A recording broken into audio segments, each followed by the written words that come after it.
అదే శివం అంటే ఆనందం. ఆ ఆనందాన్ని మనం పట్టుకోవాలి. అదే చెప్పింది అమ్మ.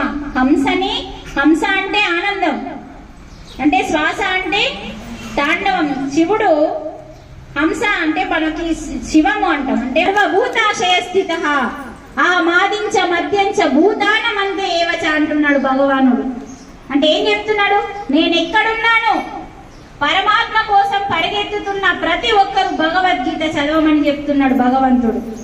పరమాత్మ ఎక్కడా ఎక్కడా ఎక్కడా అని వెతుకుతున్న ప్రతి ఒక్క జీవుడు భగవద్గీతని చదివితే పరమాత్మ ఎక్కడున్నాడు? పరమాత్మ అంతటా ఉన్నాడు, కానీ నువ్వు నీలో ఉన్న భగవంతుని మర్చిపోయినావు. నీలో ఉన్నాడు భగవంతుడు. ఆ నీ లోపలికి వెళ్తే, అందుకే మన హృదయంలో ఏముందంటే సాక్షాత్తు అహమాత్మ అంటున్నాడు భగవానుడు. ఏం చెప్పిండు? నేను ఆత్మని అని చెప్తున్నాడు. అహం అంటే నేను, నేను ఆత్మని. ఇతలో ఏం చెప్తుండే? ఎవరికన్నా చదివస్తే రండి ఇక్కడికి చదివిస్తా. ఆ శ్లోకం ఇప్పుడే చదివిస్తా. ఇక్కడ నమ్మాలి, ఎందుకంటే అది భగవంతుడు ఇచ్చిన గీత కాబట్టి. అహమాత్మ, నేను ఆత్మని అంటున్నాడు.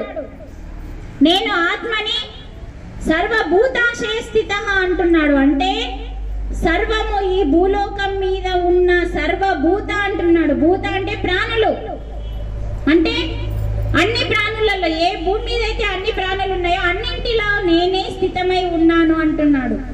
మనందరిలో ఉంది, కోడిలో ఉంది, మేకలో ఉంది, అన్నింటిలో ఉన్న ప్రతి మూగజీవిలో ఉన్నది నేనే అని వివరించి చక్కగా అధ్యాయంలో ఇవ్వడం జరిగింది.